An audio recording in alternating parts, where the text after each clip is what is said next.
Welcome back mga katambalan, mga hot topic and issue pag-usapan natin. Update po tayo kay Barbie Forteza na kung saan nga po ay kumain itong si Barbie at si Miss Eugene Domingo sa restaurant nga po ni Ryan Bang, at ito nga po ay ang Paldo Restaurant. Nakikita naman po doon sa mga photos na kung saan ay ipinost itong si Barbie sa kanyang social media account.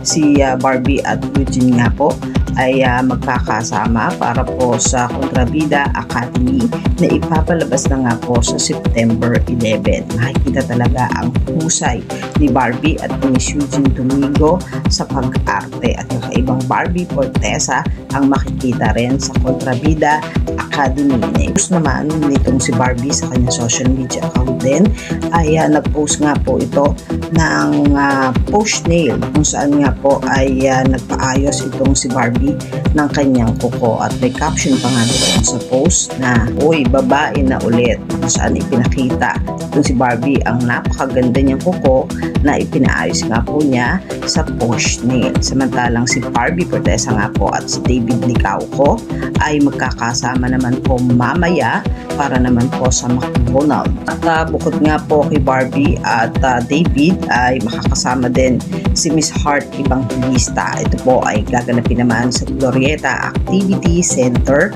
Mamaya na po yan ng 1 p.m. Ang sa shoot nga po ng Beauty Empire, makikita naman ang naging kulitan nitong si Sam Concepcion at ni Barbie Forteza na talaga naman very comfortable ang dalawa na magkasama sa trabaho. Yan po yung mga update natin ngayon kay Barbie. Mga katambalan, ano ang masasabi nyo? Mag-comment lang sa comment section at pag-usapan natin. Yan ang mga hot topic and issue dito lamang sa Tambalang JK.